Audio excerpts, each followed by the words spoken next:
suis étudiant entrepreneur, notamment avec le projet Laloba et Révolution Designware, pulreto.be.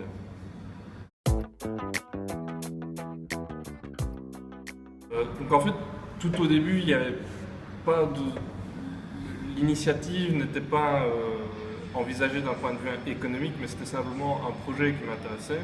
Donc à savoir la rencontre avec une jeune créatrice turque en Turquie lors de mon Erasmus, qui avait commencé à développer sa propre marque de vêtements et qui la vendait via les réseaux sociaux notamment.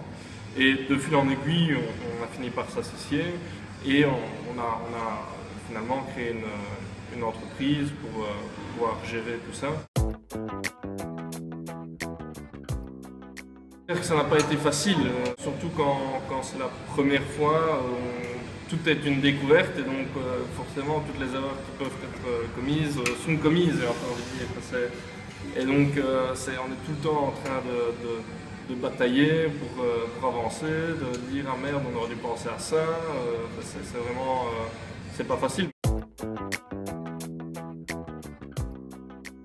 Le textile en général, et en fait aujourd'hui on se déplace de plus en plus, surtout avec l'arrivée de Milan au sein de l'équipe, vers tout ce qui est en fait vêtements hyper personnalisés et sur mesure.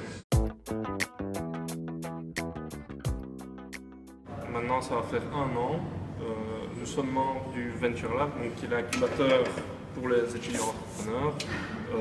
Et par ce biais-là, on est forcément en relation avec beaucoup d'anciens entrepreneurs, de jeunes entrepreneurs. Il y a des séances de networking, de rencontres qui sont organisées. Donc il y a un contact maintenant. On n'est pas directement en partenariat avec un quelconque commerce liégeois. Des projets tels que le mien et beaucoup d'autres, évidemment, participent un petit peu à la redynamisation de la ville, à créer tout un écosystème de nouvelles entreprises, nouvelles idées, de projets innovants qui vont forcément à terme, s'ils réussissent à grandir, créer des emplois et des retombées économiques et sociales importantes. On peut établir ses fournisseurs sur place en Turquie. On va faire des commandes 2 ou 4 fois ou 6 fois par an en fonction de la demande qu'on va estimer. Et on va faire venir ça par très très grosse quantité. Donc on va essayer d'utiliser au maximum les voies par route, qui sont les moins chères et les plus favorables écologiquement. C'est clair que lorsqu'on a commencé, on était 2, on n'avait rien, pour ainsi dire. Le fait d'avoir dans un rayon de seulement quelques kilomètres un choix déjà très important de possibilités a été déterminant. C'est-à-dire qu'on n'a pas eu besoin de...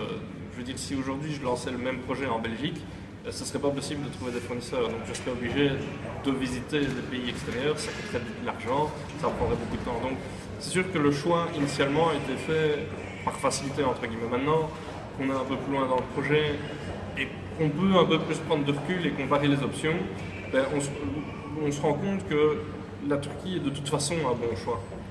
C'est le pays très très proche de la Belgique, c'est-à-dire que là où on pourrait travailler avec des pays beaucoup plus loin à l'est en Asie, où le temps de transport serait doublé, voire triplé, voire multiplié par un facteur beaucoup plus important, la Turquie est vraiment juste aux portes de l'Europe.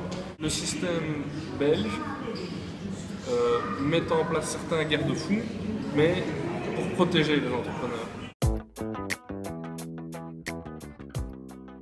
Si tu veux, je ne pense pas que Liège ait vraiment un avantage substantiel ou significatif par rapport à une ville telle que Bruxelles.